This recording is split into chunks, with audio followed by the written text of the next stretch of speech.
Couple vanished in the French countryside in 2015. Owner sold the property under strange circumstances. The morning mist clung to the rolling hills of Vermont's Cedar Ridge like a grey shroud, masking what would become one of the most haunting mysteries in the small town's history. Margaret Thompson had lived in these mountains for 67 years, watching seasons change from her kitchen window that overlooked the valley below. She knew every sound these woods made, every bird that sang at dawn, every rustle that meant deer were passing through her garden. But on this particular September morning in 2015, something felt terribly wrong. It started with the silence, the kind of silence that makes your heart skip a beat when you realize it's been there too long. Margaret had been expecting to hear the cheerful voices of the young couple who had rented the charming cottage next door, a beautifully restored farmhouse that sat nestled between ancient oak trees, its weathered stone walls telling stories of generations past. The property had been marketed as a perfect retreat for city folk seeking peace and tranquility, and indeed, it looked like something from a postcard, with its wraparound porch and flower boxes brimming with late summer blooms. Sarah and Michael Henderson from Chicago had arrived 3 days earlier, their faces bright with the excitement that comes with a long-awaited vacation. Margaret had watched them from her window as they unpacked their rental car, laughing as they struggled with an oversized suitcase that seemed determined to remain lodged in the trunk. Sarah, a petite woman in her early 30s with auburn hair, that caught the afternoon sunlight, had waved enthusiastically when she noticed Margaret watching. Michael, tall and lanky, with kind eyes behind wire-rimmed glasses, had offered to help Margaret with her groceries the very next day, insisting it was no trouble at all. They were the kind of people who restored your faith in the younger generation. Polite, thoughtful, genuinely interested in the local history, Margaret was always eager to share. Sarah had mentioned they were celebrating their 5th wedding anniversary, and Michael had confessed with a shy smile that this was their first real vacation in years. They both worked demanding jobs in the city, and this week in Vermont was supposed to be their chance to reconnect, to remember why they fell in love in the first place. But now, as Margaret stood at her kitchen sink washing the same coffee mug for the 3rd time, she realized she hadn't seen hide nor hair of them. Since yesterday evening, their rented Honda Civic sat in the gravel driveway exactly where they'd left it, still loaded with shopping bags from their trip to the local farmers market. The bags had been sitting there so long that Margaret could see condensation fogging the car windows, and she knew the fresh vegetables inside would be spoiling in the unseasonably warm weather. What troubled her most was the back door of the cottage. It stood slightly ajar, swaying gently in the morning breeze, like an invitation that no one seemed interested in accepting. Margaret had always been taught that you never left doors open in these parts. Not because of any real danger, but because old habits die hard, and her grandmother's voice still echoed in her mind about proper ways to keep a house. Yet there it was, that door hanging open like a question mark against the morning sky. Margaret tried to shake off her growing unease. Perhaps they'd gone for an early morning hike, she told herself. The area was known for its beautiful trails, and young people were always eager to watch the sunrise from Eagle's Peak. But as the hours crawled by and the sun climbed higher, painting the valley in shades of gold and amber, that explanation began to feel less and less convincing. By noon, Margaret could no longer ignore the knot of worry that had taken up residence in her stomach. She walked across the small patch of field that separated their properties, her sensible shoes crunching on fallen leaves that had begun their slow dance toward autumn. The closer she got to the cottage, the more her unease grew. It wasn't just the open door, though that was unsettling enough. It was the feeling that something fundamental had shifted in the peaceful rhythm of their little corner of the world. The cottage itself seemed to be holding its breath. Margaret had watched the previous owner, a sweet elderly woman named Mrs. Fletcher, tend to this property with loving care for decades. Every spring, Mrs. Fletcher would plant new flowers. Every fall, she would carefully prepare the garden for winter. When Mrs. Fletcher passed away 3 years ago, the cottage had sat empty for months, slowly taking on that particular sadness that comes to houses when they're no longer filled with laughter and daily routines. Then James Morrison had appeared, claiming to be a distant relative who'd inherited the property. He was a quiet man in his 50s, with greying hair and the kind of pale complexion that suggested he spent most of his time indoors. Morrison had seemed pleasant enough when he'd introduced himself to the neighbors, explaining that he lived in Boston but planned to fix up the cottage and rent it out to tourists. The renovations had taken nearly a year, with contractors coming and going at odd hours, but the end result was undeniably beautiful. Margaret had felt a mixture of relief and curiosity when the first guests started arriving. Relief because the cottage was alive again, filled with voices and music and the comfortable sounds of people living their lives. Curiosity because she couldn't help but wonder about the stories each guest would bring to this special place. The Hendersons had been the third couple to stay there this summer, and by far the most charming. Standing now on the cottage's front porch, Margaret called out tentatively, "Sarah, Michael, is everything all right?" Her voice seemed to disappear into the morning air without an echo, as if the very atmosphere was absorbing sound.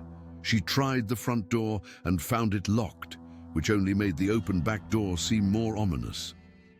Margaret made her way around to the rear of the cottage, her heart beating a little faster with each step. The back porch was exactly as she remembered it, a cozy space with 2 rocking chairs and a small table where Sarah and Michael had been sharing coffee and playing cards just yesterday evening. She could still see their coffee mugs sitting on the table, half filled and forgotten, with a thin film covering the surface. The open door led into a mudroom that connected to the kitchen. Margaret hesitated at the threshold, calling out again, "Hello, Sarah, Michael, it's Margaret from next door." When silence greeted her, she took a deep breath and stepped inside. The cottage had that particular stillness that comes to places when people leave suddenly, as if time had stopped mid-moment and was waiting for someone to press play again. Everything appeared normal at first glance. The kitchen was tidy, with just a few dishes in the sink and a half-empty coffee pot sitting on the counter. A loaf of fresh bread from the local bakery sat on the counter, still in its paper bag. In the living room, Margaret could see Michael's reading glasses folded neatly on the coffee table next to a novel he'd apparently been enjoying. Sarah's sweater was draped over the arm of the sofa, and her sandals were kicked off casually near the fireplace. But it was in the bedroom that Margaret's worry crystallized into genuine fear. The bed was unmade, which wasn't unusual for a vacation rental, but their suitcase was open on the dresser, with clothes scattered around it as if they'd been getting ready for something. Sarah's purse sat on the bedside table, and when Margaret worked up the courage to peek inside, she found everything. You'd expect wallet, phone, car keys, a small makeup bag. Their phones were there. Their money was there. Their car keys were there. But Sarah and Michael Henderson were nowhere to be found.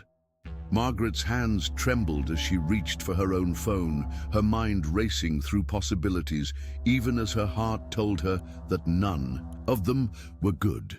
She thought about the stories she'd heard over the years, hikers who'd gotten lost in the woods, couples who'd had accidents on the winding mountain roads. But those explanations didn't account for the open door, the abandoned belongings, the complete absence of any note or indication of where they might have gone. The local sheriff's department wasn't large, just Sheriff Robert Bob Andrews and 2 deputies who covered the entire county. Sheriff Andrews had been keeping the peace in these parts for over 20 years, and Margaret had known him since he was a boy riding his bicycle through town with a baseball glove dangling from the handlebars. When he arrived at the cottage, 40 minutes after Margaret's call, his usually calm demeanor couldn't quite mask the concern in his weathered face. "Now, Margaret, walk me through this again," Sheriff Andrews said, as they stood in the cottage's living room. "When exactly did you last see them?"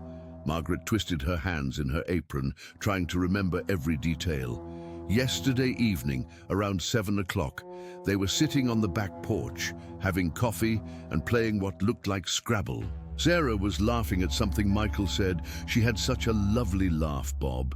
They seemed so happy, so relaxed. I remember thinking how nice it was to see young people actually talking to each other instead of staring at those phones all the time." Sheriff Andrews nodded, making notes in his small notebook. "And you're certain you didn't hear anything unusual during the night? No car engines, no voices, nothing that might have woken you up?" "Nothing," Margaret said, shaking her head. "I'm usually such a light sleeper, the slightest sound and I'm wide awake. But last night I slept straight through until morning. It's almost like..." She paused, struggling to put her feelings into words. "It's almost like they just vanished into thin air." The sheriff spent the next hour examining every room of the cottage, looking for signs of struggle or any clue that might explain the couple's absence. He found their passports in the bedroom drawer, their credit cards in Sarah's wallet, even their airline tickets for the return trip to Chicago, scheduled for the following Tuesday. Everything suggested they'd intended to come back to the cottage, to continue their vacation as planned. But it was the discovery in the kitchen that made Sheriff Andrews's expression grow truly grave. Hidden behind the sugar canister, almost as if it had been dropped there accidentally, was Sarah's wedding ring. The delicate gold band with its small diamond caught the afternoon light streaming through the window, and Margaret felt her heart break a little at the sight of it. No woman leaves her wedding ring behind on purpose, especially not during an anniversary trip. "Bob, what do you think happened to them?" Margaret asked, her voice barely above a whisper. Sheriff Andrews pocketed the ring carefully, his jaw set in the determined expression she remembered from his younger days. "I don't know, Margaret, but I promise you this, we're going to find out. I'm calling in the state police, and we're going to search every inch of these woods until we have some answers." As the afternoon wore on, the cottage filled with the controlled chaos of an investigation beginning to unfold.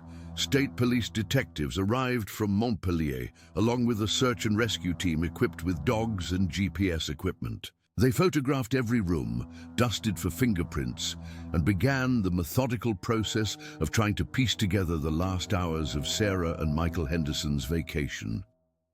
Margaret found herself becoming an unofficial keeper of their story, answering the same questions over and over again as different investigators arrived on the scene.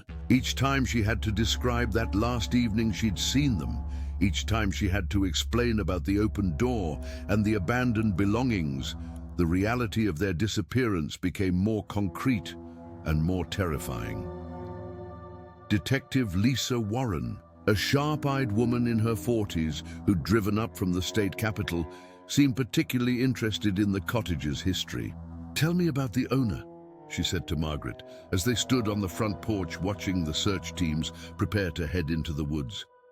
"This James Morrison, what can you tell me about him?" Margaret frowned, realizing how little she actually knew about the man who owned the property next door.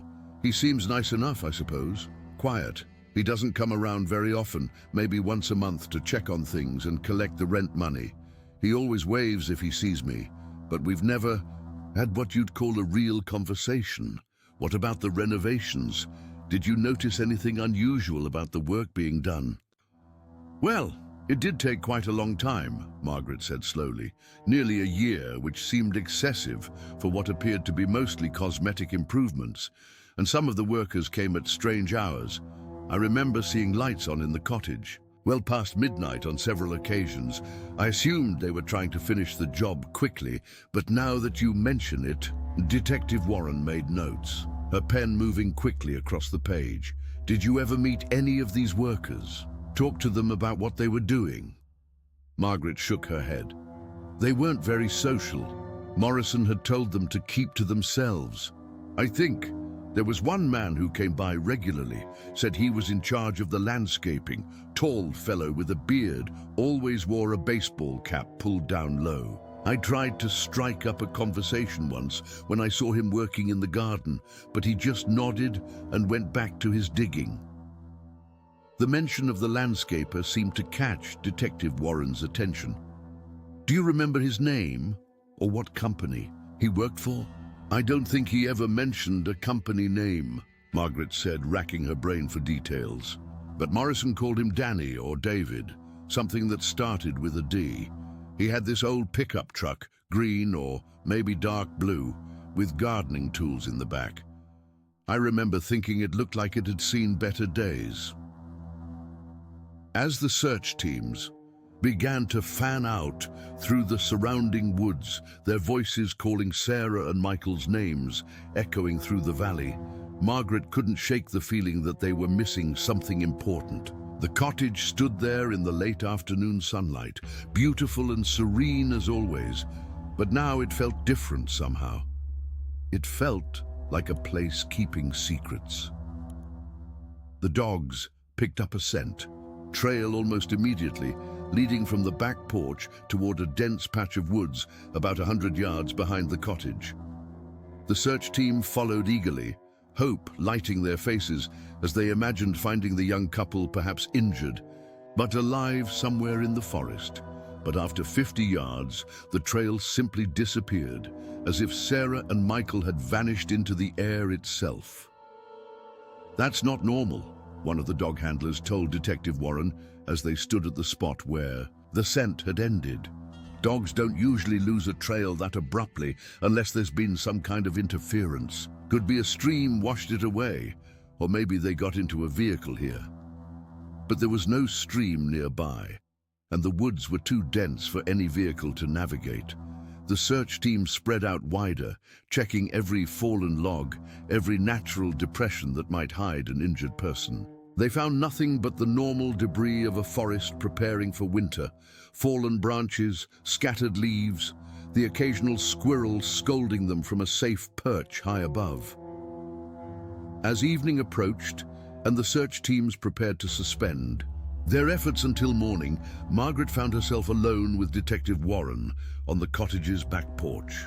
The two women sat in the rocking chairs where Sarah and Michael had spent their last known evening, watching shadows lengthen across the valley. What happens now? Margaret asked, her voice heavy with exhaustion and worry. Detective Warren sighed, her professional composure slipping just slightly. We continue searching tomorrow. Expand the grid, check with local hospitals and shelters. We'll contact their family and friends in Chicago, see if they might have mentioned any plans to anyone. And we'll take a very close look at Mr. Morrison and anyone else who had access to this property. You think someone hurt them? I think, Detective Warren said carefully, that two healthy adults don't simply disappear without a trace from a locked cottage in the middle of nowhere. Something happened here, Mrs. Thompson. Something that Sarah and Michael Henderson weren't expecting, and until we know what that was, this cottage and everyone connected to it is going to be under very careful scrutiny. As the official vehicles pulled away one by one, leaving behind only their tire tracks in the gravel driveway, Margaret stood alone in her garden, watching darkness settle over the valley. The cottage windows stared back at her like empty eyes, and for the first time in 67 years of living in these mountains, she felt genuinely afraid. The night sounds that usually comforted her, the distant hoot of an owl, the rustle of small creatures moving through the underbrush, now seemed ominous and threatening. Every shadow could be hiding answers to questions she was almost afraid to ask. Every sound could be Sarah and Michael trying to find their way home, or it could be whatever had taken them, still lurking in the darkness. Margaret triple-checked her door locks that night and kept every light in her house burning until dawn. She sat by her kitchen window with a cup of tea that grew cold in her hands, watching the cottage for any sign of movement, any clue that might explain where two young people in love could disappear to on what should have been the happiest week of their year. But the cottage kept its secrets, standing silent and still in the Vermont darkness, like a beautiful lie told so well that even the person telling it had started to believe it was true. Dawn broke grey and reluctant over Cedar Ridge, as if the very sky was hesitant to illuminate what the new day might reveal. Margaret had dozed fitfully in her kitchen chair, startling awake every hour or so when the wind rattled her windows or a branch fell somewhere in the distance. Each time she looked toward the cottage, hoping against hope to see lights in the windows or some sign that Sarah and Michael had somehow returned during the night. But the building remained dark and empty, a beautiful shell that had once held laughter and love, and now held only questions. The investigators returned at first light, along with additional search teams and what appeared to be some kind of specialized equipment truck. Margaret watched from her window as they unloaded ground-penetrating radar equipment and more sophisticated cameras, the kind of tools that suggested they were preparing for a much more intensive investigation. The sight of all that equipment made her stomach clench with dread. They wouldn't need such serious tools if they still believed this was a simple case of two tourists getting lost in the woods.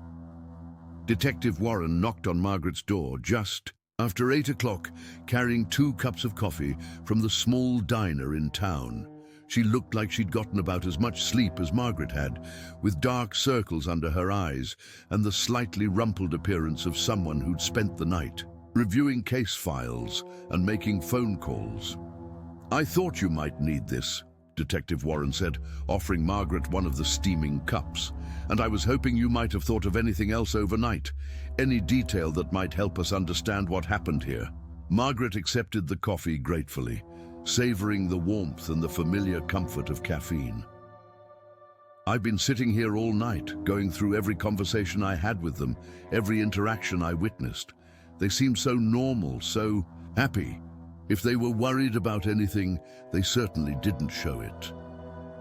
Detective Warren settled into the chair across from Margaret's kitchen table, pulling out her ever-present notebook. "Tell me about their routines while they were here. What time did they usually wake up? Where did they go during the day? Did they mention meeting anyone or planning to visit any particular places?" Margaret closed her eyes, trying to reconstruct the 3 days she'd observed the young couple. They were early risers, usually up by 7. I'd see them having coffee on the porch before heading out for the day.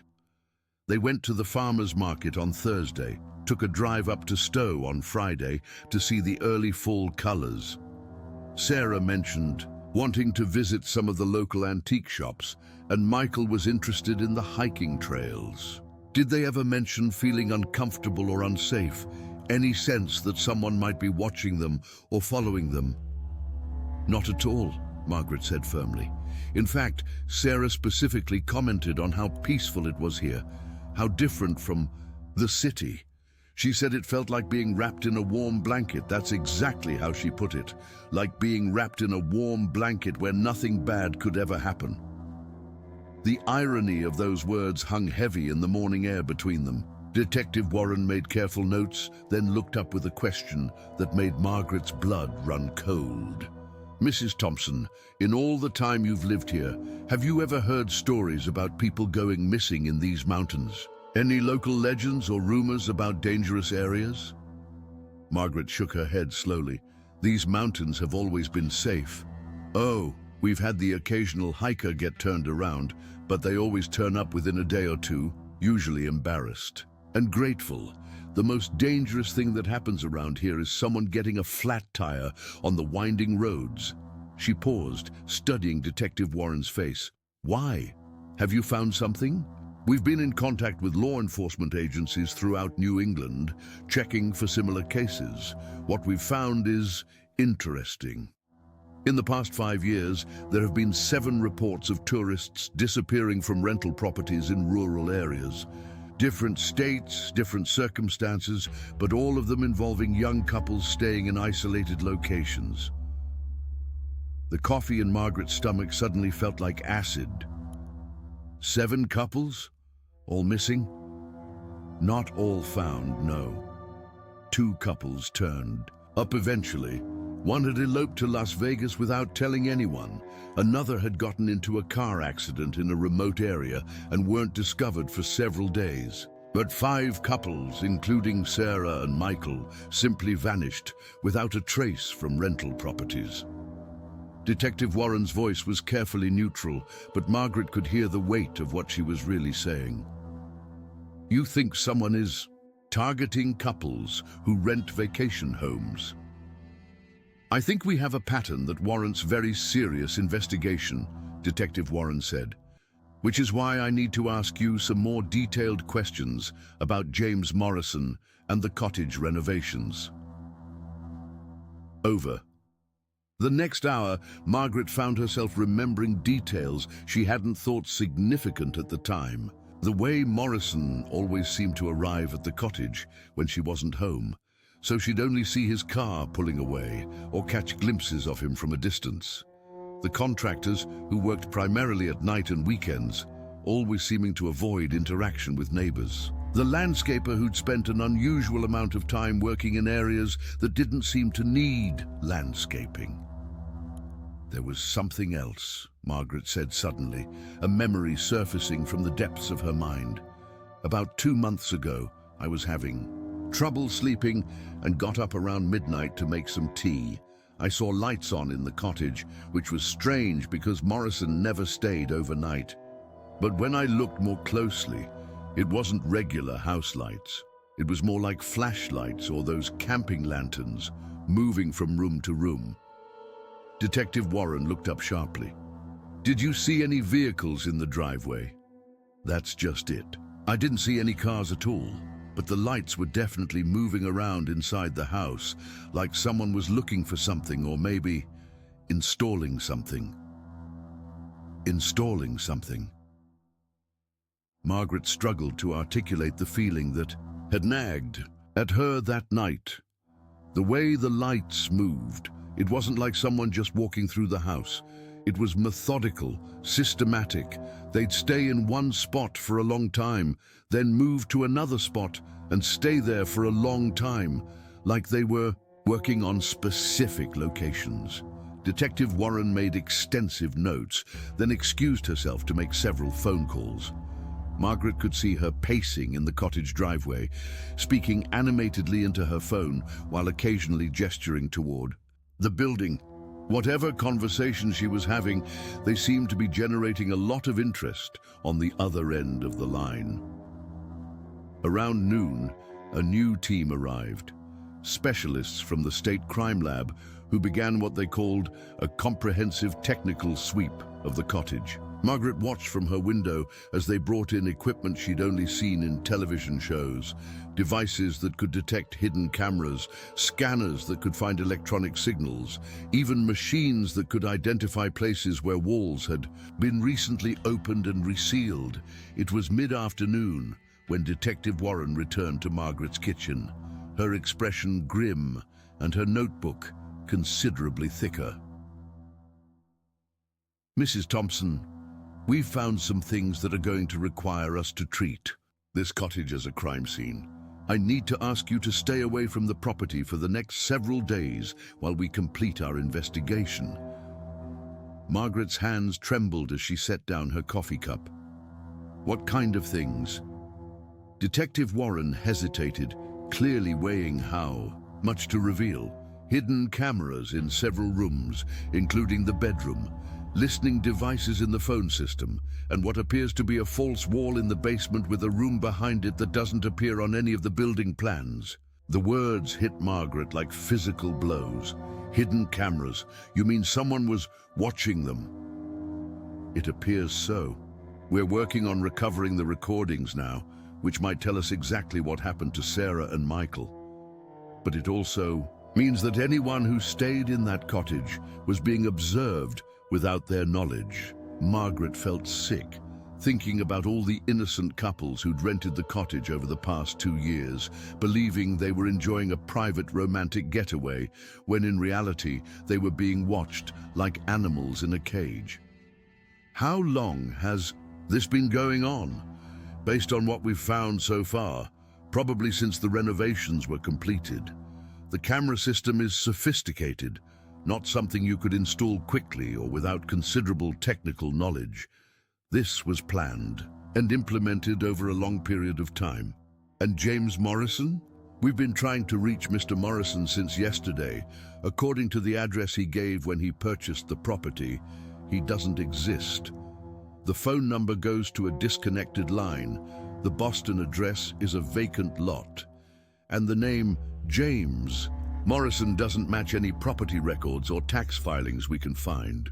Margaret felt the world tilting around her, as if everything she thought she knew about her peaceful mountain home was revealing itself to be an elaborate deception. So, who owns the cottage? Who was collecting the rent from those poor couples? That's what we're trying to figure out.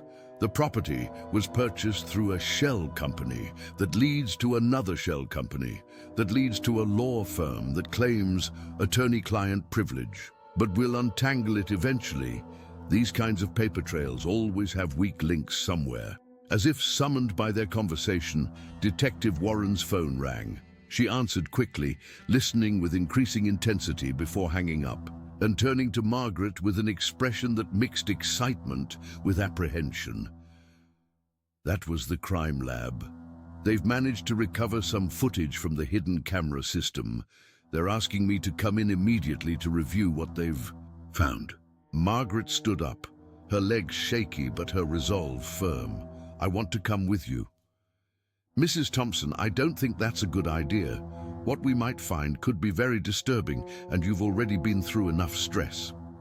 Detective Warren, Margaret said, straightening her shoulders and speaking in the firm voice she'd once used to manage unruly students during her teaching years.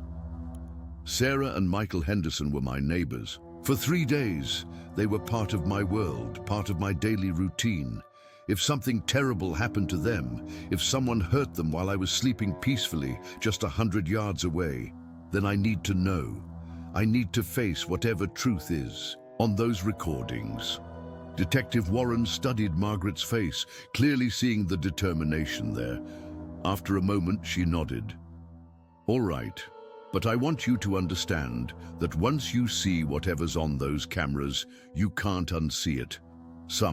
Knowledge changes you, Mrs. Thompson. It changes how you look at the world, how you sleep at night, how much you trust the people around you. Detective, Margaret said quietly, the moment Sarah and Michael disappeared from that cottage, my world changed forever anyway. At least this way, I might understand why. The drive to the state police headquarters in Montpellier took 45 minutes through winding mountain roads that had once seemed picturesque, but now felt ominous and isolating.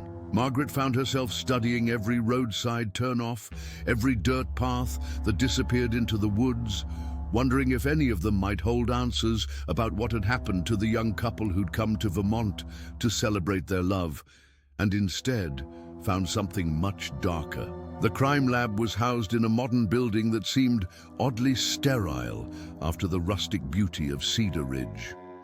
Detective Warren led Margaret through a maze of corridors to a small viewing room where a technician named Brian was waiting with a laptop and several external hard drives. We've recovered about 6 hours of footage from the night they disappeared, Brian explained, his youthful face serious with the weight of what he'd already seen. The system was set to record continuously, but someone attempted to delete the files. We've been able to piece together most of what happened, but there are some gaps where the deletion was successful. Show us, Detective Warren said, settling into a chair beside the laptop. Margaret sat down next to her, her hands clasped tightly. In her lap, The first footage was from early in the evening, showing Sarah and Michael in the cottage's living room. They were laughing and talking, completely unaware they were being observed. Sarah was curled up on the sofa with a book, while Michael worked on a crossword puzzle at the dining room table. It was such an intimate, private moment that Margaret felt like she was violating their memory just by watching. "This is around 8 p.m., Brian said, advancing the timeline. "They have dinner, watch some television, then go to bed around 10:30. Everything appears completely normal." The bedroom camera showed them getting ready for bed, talking quietly about their plans for the next day. Michael mentioned wanting to hike to Eagle's Peak, and Sarah laughed about hoping to find some interesting antiques to ship back to Chicago. They seemed so happy, so beautifully unaware that these would be their last normal moments together. "Here's where it gets unusual," Brian said, jumping the timeline forward to just after midnight. "Watch the kitchen camera." The kitchen appeared empty and peaceful, lit only by the soft glow of the stove clock. But then, so gradually that Margaret almost missed it, the back door began to open. Not the violent, dramatic entrance of an intruder, but the careful, quiet movement of someone who had a key and knew exactly how to enter without making noise. A figure stepped into the kitchen, tall, wearing dark clothing and what appeared to be a ski mask. The person moved with confidence through the cottage, clearly familiar with the layout. They went directly to the bedroom door and stood there for several long minutes, apparently listening to make sure Sarah and Michael were asleep. "This person has been here before," Detective Warren said grimly. "Look how they navigate in the dark without bumping into anything or hesitating about which direction to go." What happened next made Margaret's blood run cold. The figure returned to the kitchen and opened what appeared to be a standard pantry door. But instead of shelves filled with food, the door revealed a small electronic panel with several buttons and switches. The person operated the panel with practiced efficiency, and suddenly the cottage's air circulation system activated with a soft hum. "Gas?" Detective Warren asked, her voice tight with understanding.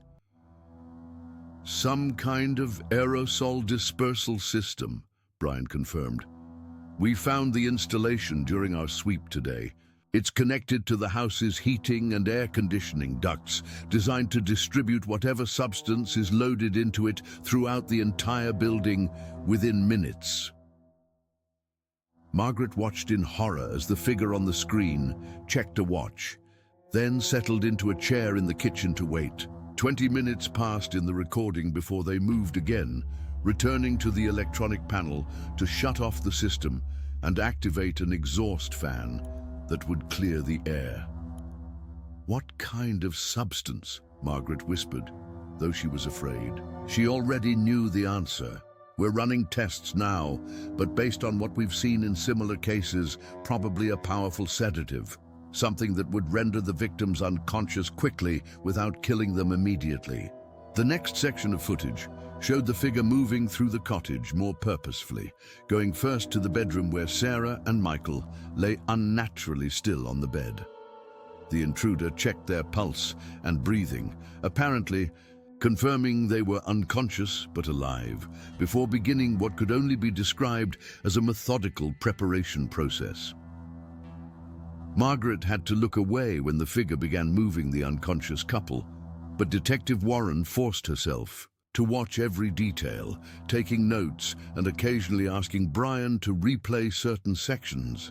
The technical aspects of what they were witnessing, the efficiency, the preparation, the clear evidence of extensive planning, painted a picture of someone who had done this before and expected to do it again. "The recording ends here," Brian said, closing the laptop. "Everything after this point was successfully deleted, and we haven't been able to recover it." "How long between when they were sedated and when the recording stops?" Detective Warren asked. "About 45 minutes. Enough time to..." Brian paused, clearly struggling with the implications of what he'd just shown them. enough time to remove them from the cottage and clean up any evidence of what had happened. Margaret sat in the sterile viewing room, feeling like she was drowning in the weight of what she'd just witnessed.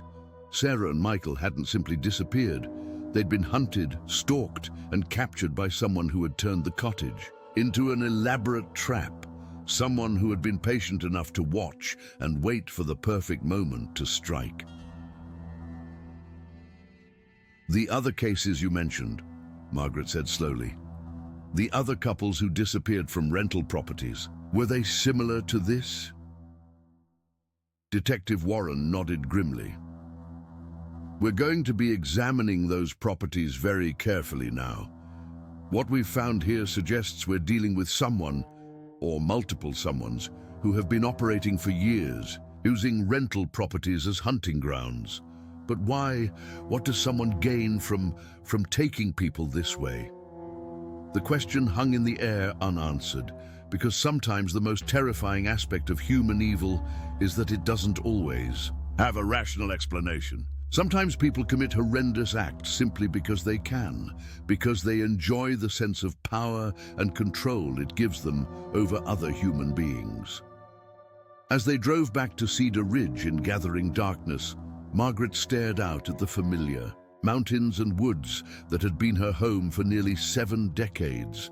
But now these peaceful landscapes seemed to be hiding secrets in every shadow, harboring dangers in every isolated cottage and lonely mountain road. What happens now? Margaret asked as Detective Warren pulled into her driveway. Now we work backwards through every aspect of that cottage's history until we find out who's really behind this. We examine every contractor who worked on the renovations, every person who had access to the property, every detail of how the fake identity was created and maintained. Someone made a mistake somewhere, they always do, and when we find that mistake, we'll find them.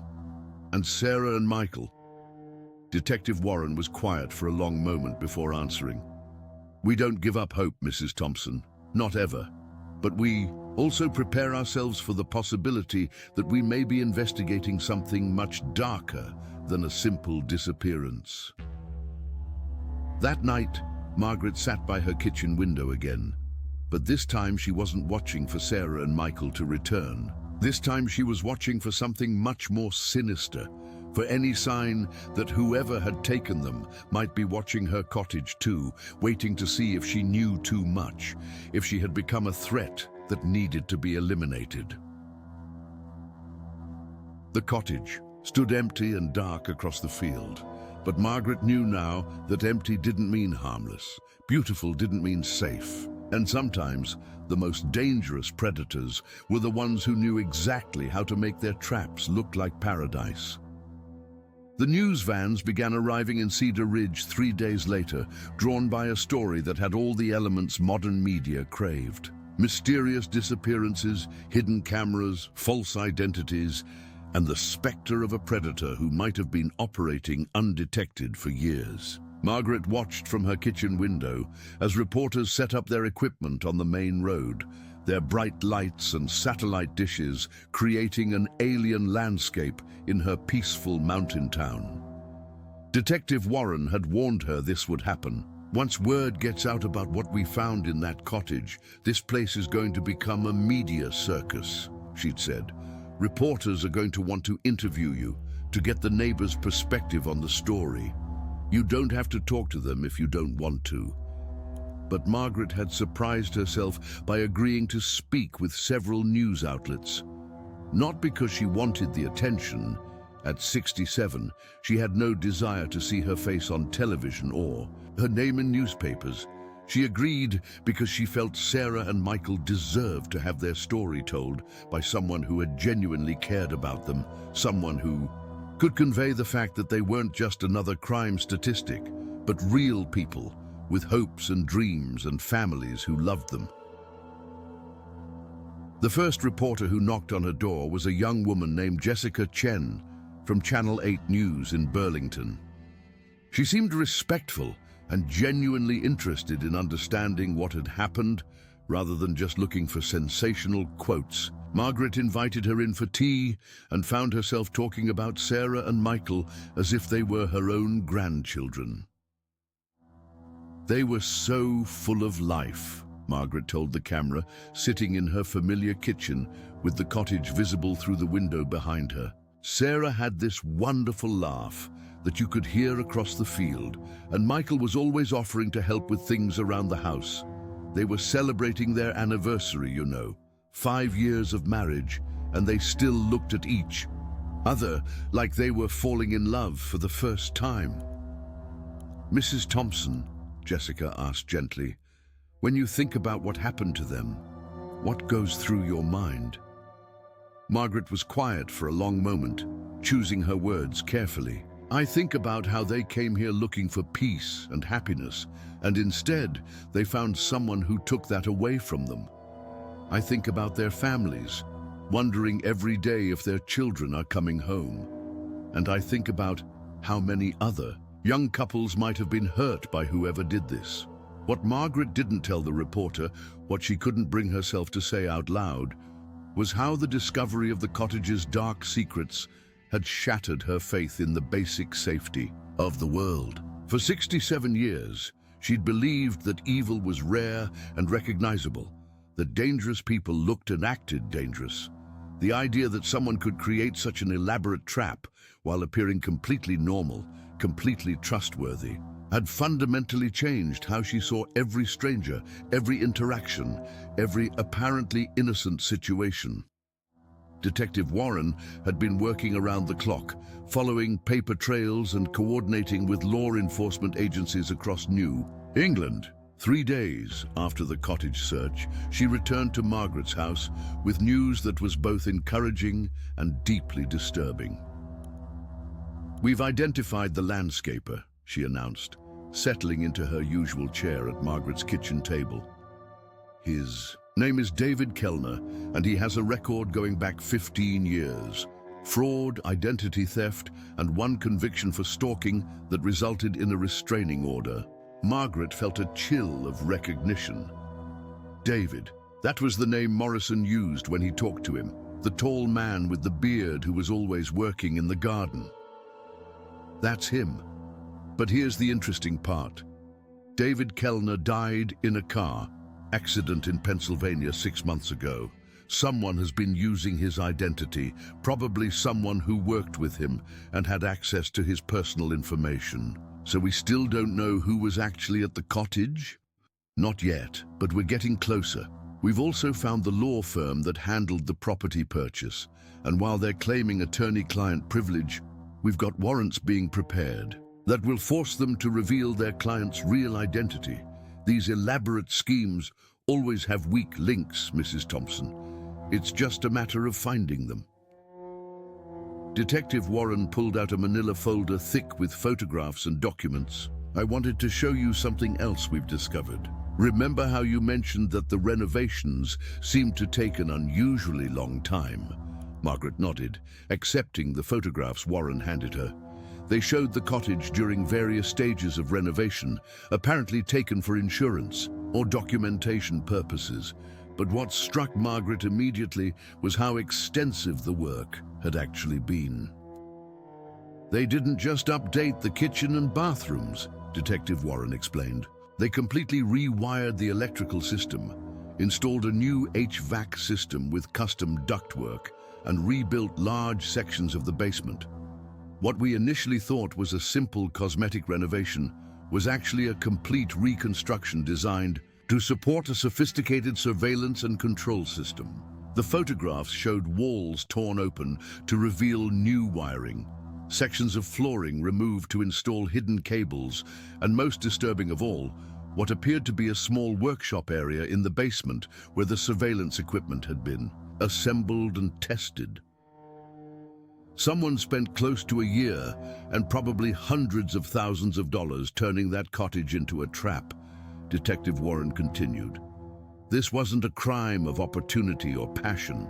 This was a methodical, long-term operation by someone with significant resources and technical knowledge. Margaret studied the photographs, trying to reconcile these images of deliberate, calculated preparation with her memories of the charming cottage where Sarah and Michael had spent their last free moments. How many people would have had to be involved in something like this? That's what's particularly troubling.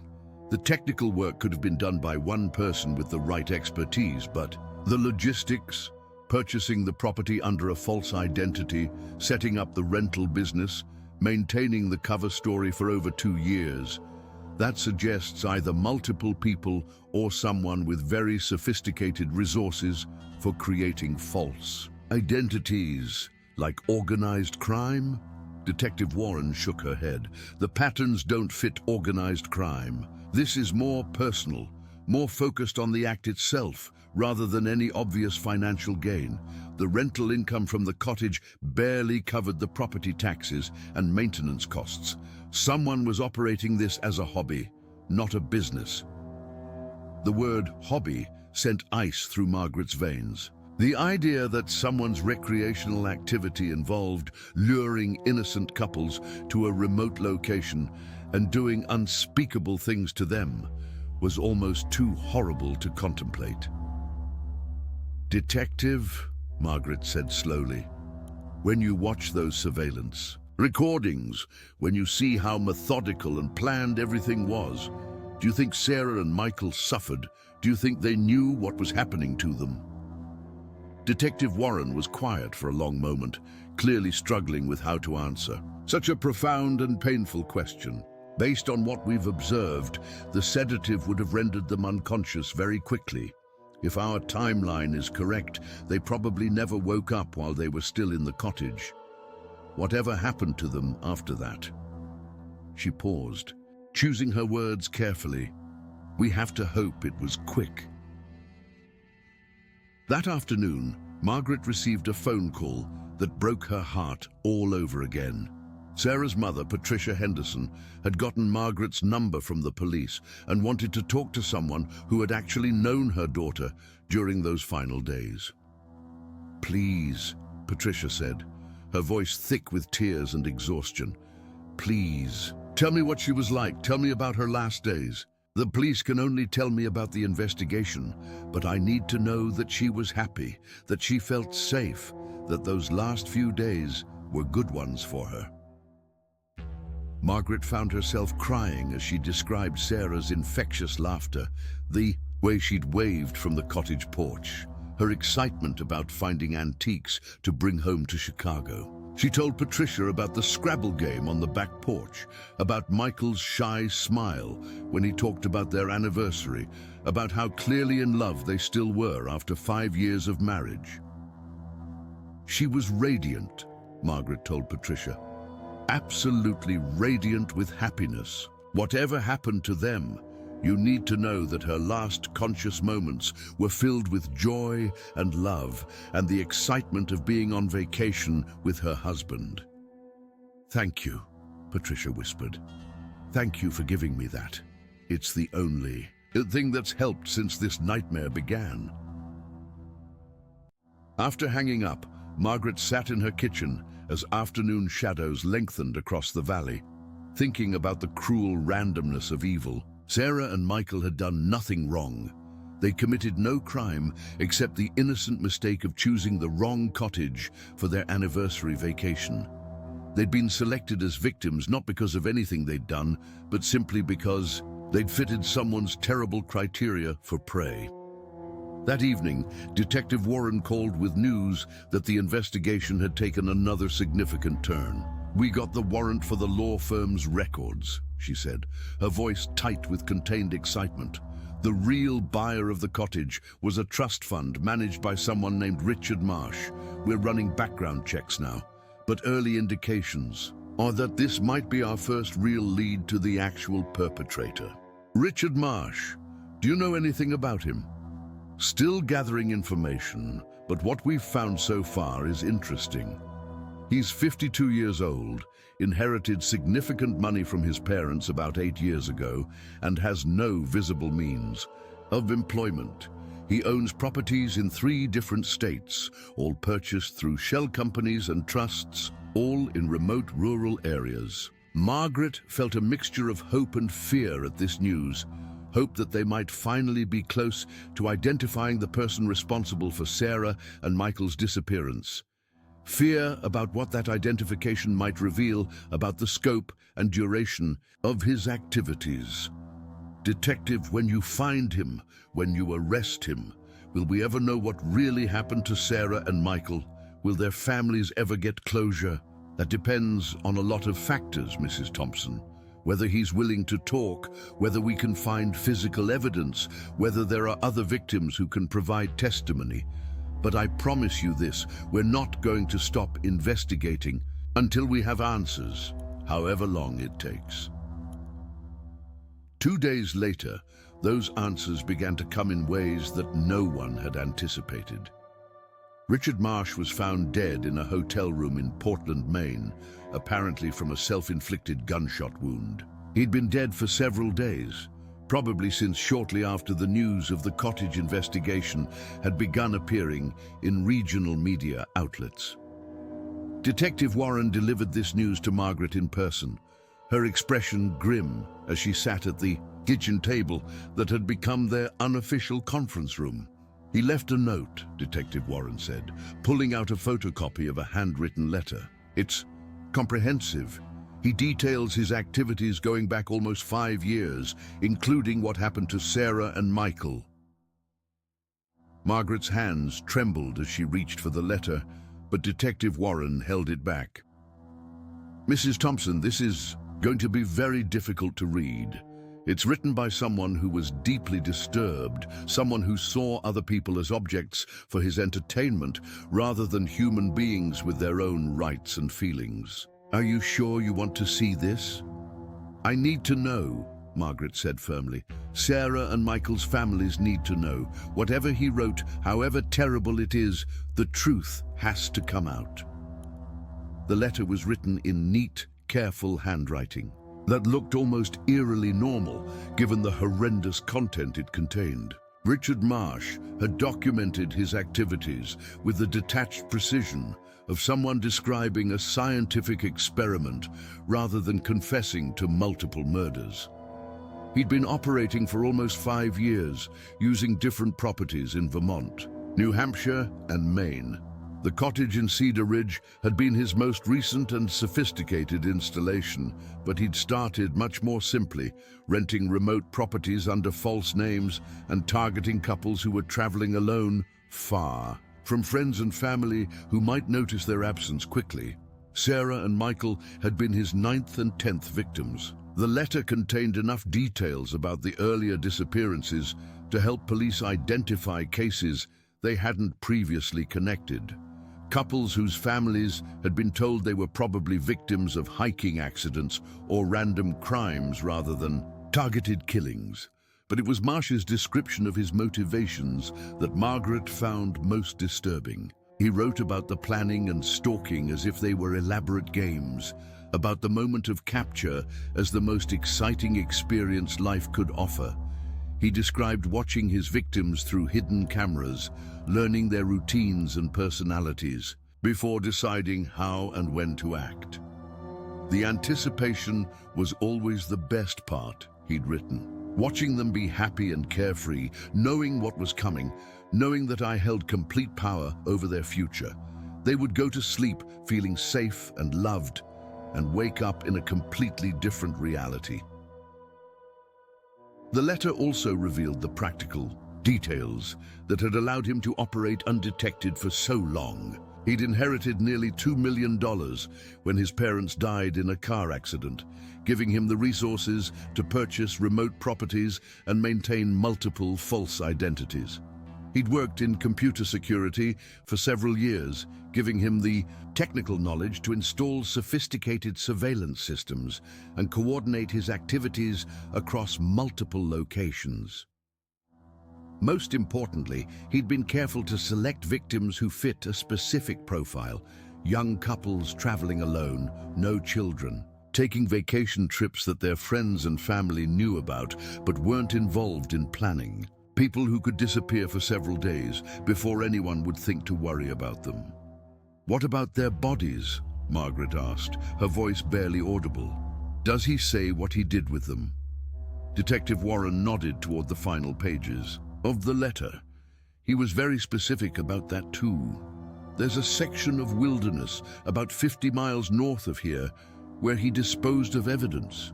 We're organizing search teams now, trying to bring some closure to the families. Over the following weeks, as search teams combed through the remote wilderness area described in Marsh's confession, Margaret found herself caught between relief and grief. Relief that the monster who had turned her peaceful mountain community into a hunting ground was gone, that no other innocent couples would fall into his traps. Grief for Sarah and Michael and all the other victims, for the families who had spent years wondering and hoping and praying for news that would never come. The search teams eventually found what they were looking for, in a series of shallow graves hidden beneath years of fallen leaves and forest debris. The identifications would take time, but Detective Warren assured Margaret that there was enough evidence to confirm the fates of all 10 victims mentioned in Marsh's confession. At least their families will have answers now, Detective Warren said, as they stood together on Margaret's porch, watching the sunset paint the valley in shades of gold and red. At least they'll know their loved ones didn't suffer, that there wasn't something they could have done to prevent this. Now, will there be other properties, other cottages where he might have installed surveillance equipment? We're checking all of his real estate holdings, but based on the confession, the Cedar Ridge cottage was his primary operation. The other properties were more temporary, used only once or twice before he moved on. Dessous. As autumn deepened into winter, Margaret watched the cottage across the field slowly return to the natural world. Without maintenance, the garden began to go wild, vines creeping up the walls and leaves accumulating in the gutters. The local authorities had decided the building should be demolished, that it was too contaminated by its history to ever serve as someone's home again. But before the demolition could take place, Margaret made a request that surprised even herself. She asked to be allowed inside one final time to walk through the rooms where Sarah and Michael had spent their last happy hours, to say goodbye to them properly. Detective Warren accompanied her, understanding somehow that this wasn't about morbid curiosity, but about the need for closure, for ritual, for some way to honor the memory of 2 young people who had brought light into Margaret's world for 3 brief days. The cottage felt different now, empty not just of furniture, but of the hope and joy that had once filled its rooms. Margaret stood in the living room where Sarah had curled up with her book, in the kitchen where Michael had made coffee each morning, on the back porch where they'd played their final game of Scrabble under the evening stars. "I'm sorry," she whispered to the empty air, to the spirits of 2 people who had come seeking happiness and found only evil. "I'm sorry I couldn't protect you. I'm sorry I didn't see the danger that was hiding right next door." But even as she spoke those words, Margaret knew they weren't entirely true. Evil, like Richard Marsh's, was designed to be invisible, to hide behind masks of normalcy and charm. No one could have seen through his elaborate deceptions. No one could have known that the quiet man who waved politely from his car was actually a monster who had turned their peaceful community into a hunting ground. Standing there in the cottage that had been both paradise and trap, Margaret finally understood something Detective Warren had been trying to tell her from the beginning. That evil exists in the world, not because good people fail to stop it, but because evil people choose to commit evil acts. The responsibility belonged entirely to Richard Marsh, not to the neighbors who failed to see through his lies, or the victims who trusted in the basic decency of humanity. As winter settled over Cedar Ridge, and the demolition crews prepared to erase the cottage from the landscape forever, Margaret found herself thinking often about Sarah's words from that first day. "It feels like being wrapped in a warm blanket, where nothing bad could ever happen." Sarah had been wrong about the cottage, but she hadn't been wrong about the larger truth. There were still places in the world where nothing bad happened, still communities where neighbors looked out for each other and strangers were welcomed with open hearts. Richard Marsh had corrupted one small corner of that world, but he hadn't destroyed the fundamental goodness that allowed people like Sarah and Michael to travel with open hearts, trusting in the kindness of strangers. Margaret resolved to be a part of protecting that goodness, to help ensure that her community remained a place where love could flourish and couples could celebrate their anniversaries without fear. It was the best memorial she could offer to two young people who had taught her in their brief time as her neighbors that love really could make the whole world feel like home. Spring came early to Cedar Ridge that year, as if the earth itself was eager to wash away the shadows of the previous autumn. Margaret watched from her kitchen window as workers finally demolished the cottage, tearing down the walls that had harbored such terrible secrets and hauling away the debris piece by piece.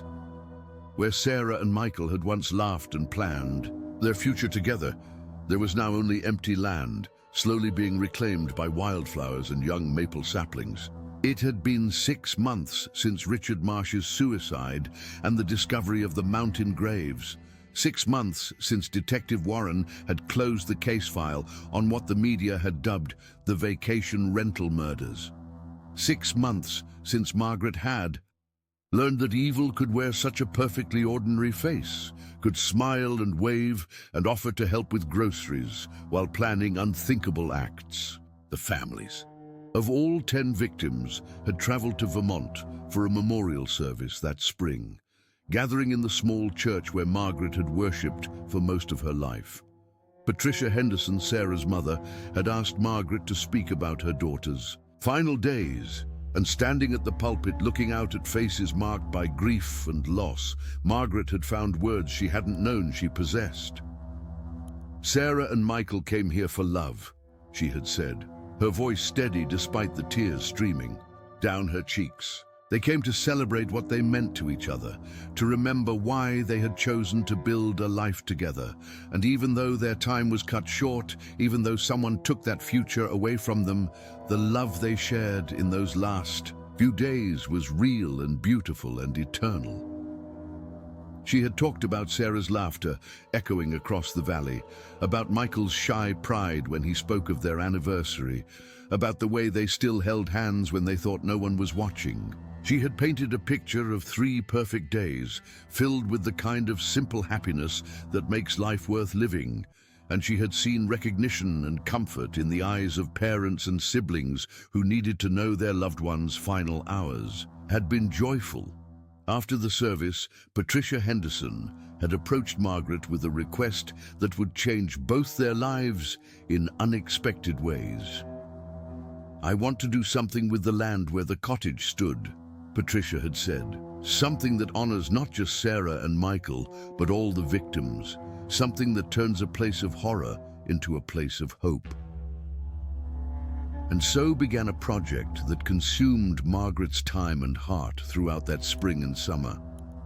Working with the families of all 10 victims, they created the Garden of Memory, a beautiful memorial space where couples could come to celebrate their love and commitment to each other. Local craftsmen donated materials and labor to build stone benches arranged around a central fountain, each bench engraved with the names of Richard Marsh's victims and words celebrating the love they had shared. Sarah's bench read, "Sarah and Michael Henderson, their love was a light that still shines." David and Jennifer Walsh, Marsh's first victims from New Hampshire, were remembered as adventurers who found joy in simple moments together. Each bench told a story of love interrupted but not destroyed, of relationships that had brought meaning and happiness even if they had been tragically brief. Margaret found herself becoming the unofficial keeper of the garden, tending the flowers and maintaining the paths, greeting the steady stream of visitors who came to pay their respects or simply to sit quietly in a place dedicated to the power of human connection. Young couples would come to propose or celebrate anniversaries, drawn by word of mouth to a spot that had been transformed from a site of evil into a testament to love's endurance. Detective Warren visited regularly, partly to check on Margaret, but also because she found the garden peaceful after dealing with the darker aspects of human nature in her daily work. On a warm June afternoon, she and Margaret sat together on Sarah and Michael's bench, watching a young couple who had driven up from Boston to celebrate their engagement. "Do you ever think about him?" Detective Warren asked, referring to Richard. "Marsh, do you wonder what made him the way he was?" Margaret considered the question carefully. In the months since learning the truth about her former neighbor, she had indeed wondered about the forces that could transform someone into a predator who viewed other human beings as entertainment. "I've thought about it," she said finally, "but I've realized that understanding him isn't as important as understanding what he taught us about protecting each other." "What do you mean?" "He succeeded for so long because he understood that most people want to trust, want to believe that the world is fundamentally safe and good. He used our own decency against us." Margaret gestured toward the young couple who were now taking photos by the fountain. "But look at them. They're still willing to trust, still willing to travel to unfamiliar places and open their hearts to new experiences. If we let him destroy that willingness to trust and love and explore, then he wins even in death." Detective Warren nodded, understanding the deeper truth Margaret was expressing.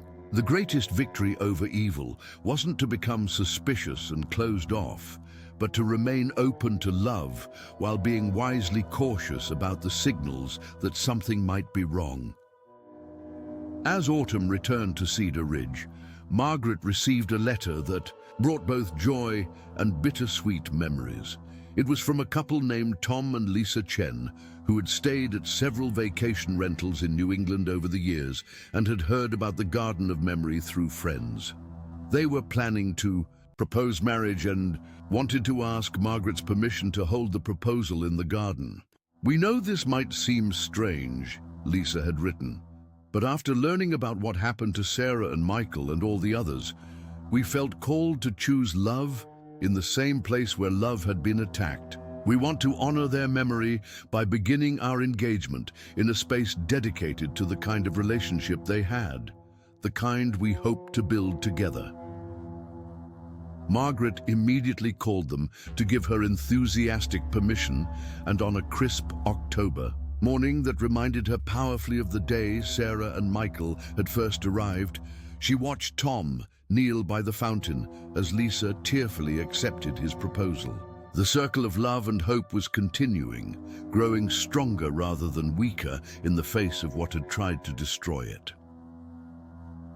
That evening, as Margaret sat in her kitchen drinking tea and watching the sunset paint the valley in familiar shades of gold and amber, she reflected on the year that had passed since two young people had disappeared from the cottage next door. She thought about the investigation that had revealed such terrible truths, about the families who had finally received answers to questions they'd carried for years, about the memorial garden that had grown from the soil of tragedy. But mostly, she thought about Sarah and Michael themselves, about the 3 days she had been privileged to witness their love in action. She thought about Sarah's infectious laughter and Michael's gentle thoughtfulness, about the way they had looked at each other across their Scrabble game as if they were still discovering new reasons to fall in love. Their story had ended far too soon, cut short by someone who couldn't understand or appreciate the beauty of what they had shared. But their love itself hadn't died in that cottage. It lived on in the memories of everyone who had known them, in the memorial garden where other couples came to celebrate their own commitments, in the ripple effect of goodness that their lives had created even in their brief time on Earth. Margaret's phone rang, interrupting her evening reverie. It was Patricia Henderson, calling as she did every few weeks to check on Margaret and share news from Chicago. "I wanted to tell you," Patricia said, her voice warm with emotion, that Michael's parents are planning to visit the garden next month for what would have been Sarah and Michael's 6th anniversary. They want to renew their own vows there, to honor their son's memory by celebrating the love that raised him. "That's beautiful," Margaret said, wiping away tears. "The garden exists for exactly moments like that."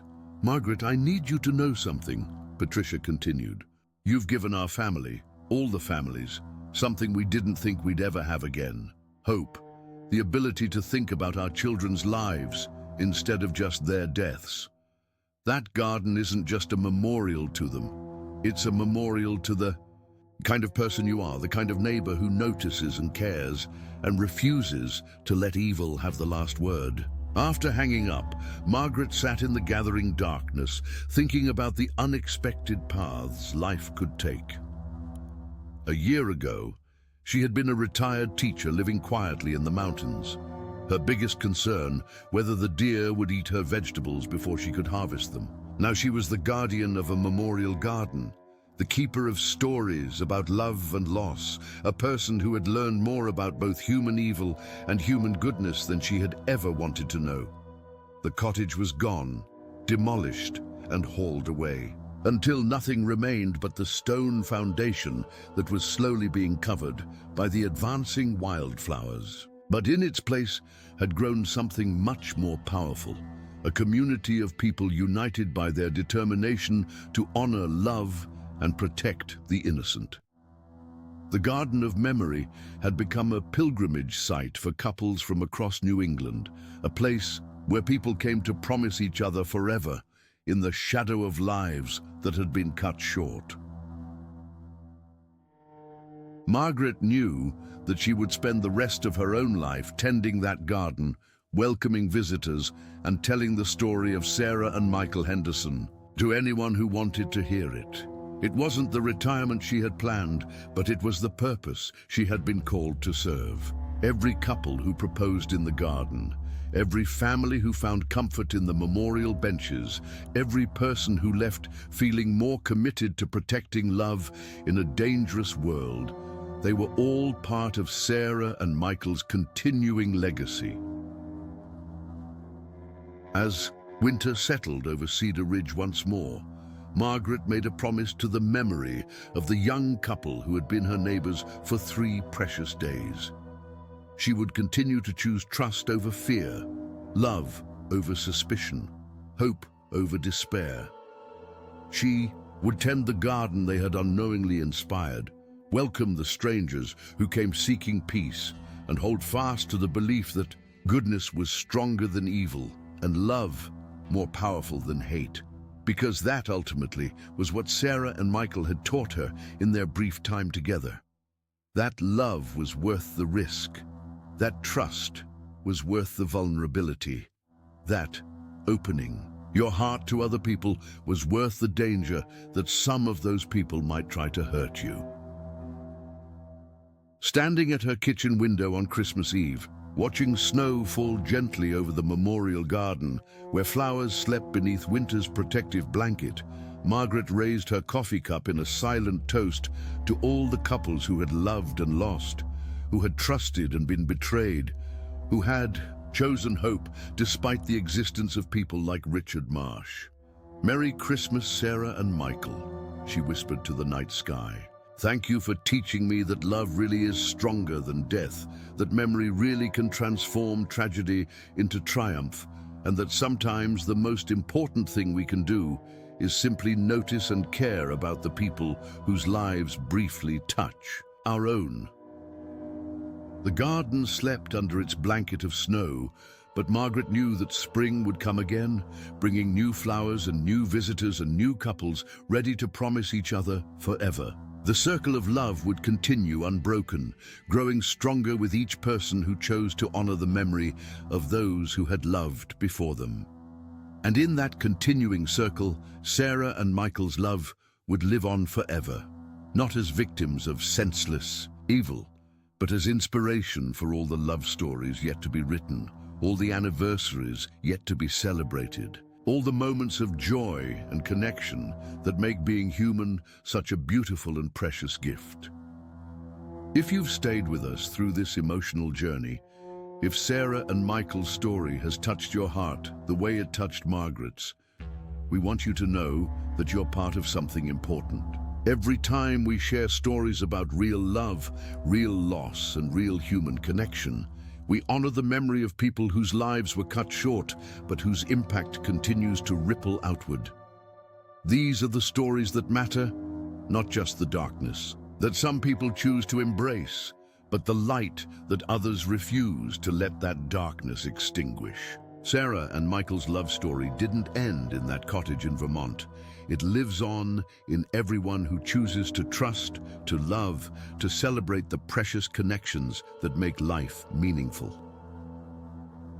If this story has moved you, if you've found yourself thinking about the couples in your own life who deserve to be celebrated and protected, please hit that subscribe button. Let us know in the comments about the love stories in your life that inspire you to keep believing in human goodness. Share this video with someone who needs to be reminded that love really is stronger than evil, that memory can transform tragedy into hope, and that sometimes the most important thing we can do is simply notice and care about the people around us. Because at the end of the day, that's what Margaret taught us, that being a good neighbor, a caring community member, a person who pays attention and speaks up when something seems wrong, these simple acts of human decency are what keep the darkness at bay and allow love to flourish. Thank you for joining us in honoring Sarah and Michael's memory, and for being part of a community that believes love stories deserve to be told, remembered, and celebrated, even when they end too soon.